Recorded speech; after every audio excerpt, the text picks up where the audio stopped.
ರಾಜ್ಯಾದ್ಯಂತ ಏನ್ ಸಂಘಟನೆಗಳಿದೆ ಎಲ್ಲಾ ಸಂಘಟನೆಗಳು ತೀರ್ಮಾನ ತಗೊಂಡು ಇದಕ್ಕೆ ಒಂದು ಅಂತ್ಯ ಕಾಣಲೇಬೇಕು ಅಂತಕ್ಕಂಥದ್ದು ಒಂದೊಂದು ದೃಢ ನಿರ್ಧಾರವನ್ನ ಮಾಡಿದ್ವಿ. ಆಮೇಲೆ ಒಂದ್ ಕಡೆ ಇವತ್ತು ಪ್ರತಿ ಹಳ್ಳಿಲಿ 26 ಹಳ್ಳಿಲೂ ಕೂಡ ಇವತ್ತು ಮೂಲಭೂತ ಸೌಕರ್ಯ ಸಿಗ್ತಾ ಇಲ್ಲ. ಕಳೆದ 2 ವರ್ಷಗಳಿಂದನೂ ಕೂಡ ಸರ್ಕಾರದಿಂದ ಯಾವುದೇ ಮೂಲಭೂತ ಸೌಕರ್ಯ ಸಿಗ್ತಾ ಇಲ್ಲ. ಇವತ್ತು ಜನಸಾಮಾನ್ಯ ಏನಾಗ್ಬೇಕು, ಇವತ್ತು ಹೈನುಗಾರಿಕೆ ಮಾಡೋರು ಏನಾಗ್ಬೇಕು, ರೇಷ್ಮೆ ಬೆಳೆಯೋರು, ನಮ್ಗೆ ತರಕಾರಿ ಬೆಳೆಯೋರು ಏನಾಗ್ಬೇಕು, ಸೊಪ್ಪು ಬೆಳೆಯೋರು ಇವತ್ತು ನೂರಾರು ಏನು ದಿನಕ್ಕೆ ಒಂದು 10 ರಿಂದ 15 ಲೋಡು ತರಕಾರಿ ಇದು ಏನು ಸೊಪ್ಪೆಲ್ಲ ಸರಬರಾಜಾಗ್ತದೆ. ತೆಂಗು ಇರ್ಬೋದು, ತರಕಾರಿ ಇರ್ಬೋದು, ಇವೆಲ್ಲನು ಏನಾಗ್ಬೇಕು ಇವೆಲ್ಲ. ಆಮೇಲೆ ಇನ್ನೊಂದ್ ಕಡೆ ದುರಂತ ಏನಂದ್ರೆ ಇವತ್ತು ಕನ್ನಡ ಪರ ಸಂಘಟನೆಗಳು ಎಲ್ಲಿ ಯಾರು ಬರಲ್ಲ. ಇವತ್ತು ಏನ್ ನಾರಾಯಣ ಗೌಡ್ರು ಅವ್ರ ಏನು 50 ವರ್ಷದಿಂದ ಹೋರಾಟ ಮಾಡ್ತಾರೆ, ಶಿವರಾಮ್ ಗೌಡ ಬಣ, ಏನು ಪ್ರವೀಣ್ ಶೆಟ್ಟಿ ಬಣ, ಇವತ್ತು 106 ಬಣಗಳಾಗ್ಬಿಟ್ಟಿವೆ.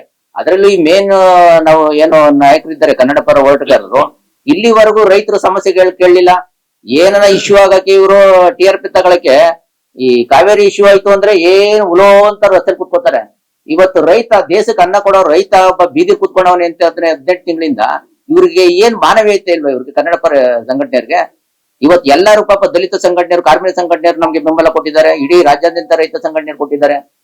ಹಿಂಗಾಗಿದೆ ಪರಿಸ್ಥಿತಿ, ರೈತನ ಪರಿಸ್ಥಿತಿ. ಈಗ ರೈತ ಬೆಳೆದ್ರಲ್ವಾ ಅವರು ತಿನ್ನೋದು.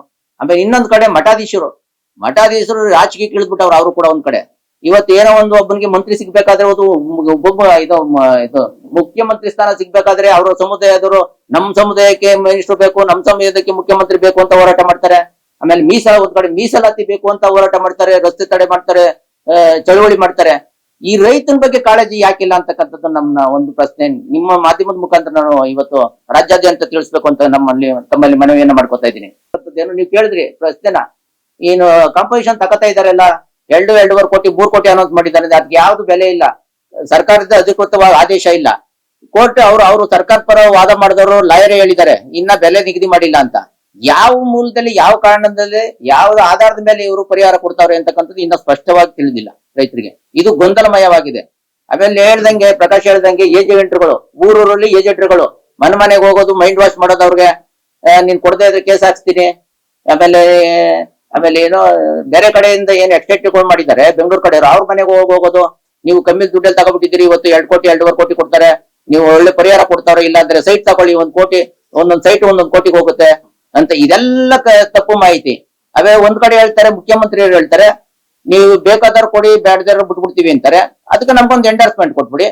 ಆಮೇಲೆ ನೀವು ಯೋಚನೆ ಮಾಡ್ಬೇಕಾಗುತ್ತೆ, ನಾವು ಬಹಳ ಸೂಕ್ಷ್ಮವಾಗಿ ಯೋಚನೆ ಮಾಡ್ಬೇಕು. ಅಲ್ಲಲ್ಲ ಊರಲ್ಲಿ 5 ಜನ ನೀವು ಅಲ್ಲಲ್ಲಿ ಕೊಟ್ಟವ್ರು ತಗೋಬಿಟ್ಟು AICT ಹೆಂಗ್ ಮಾಡ್ತೀರಾ?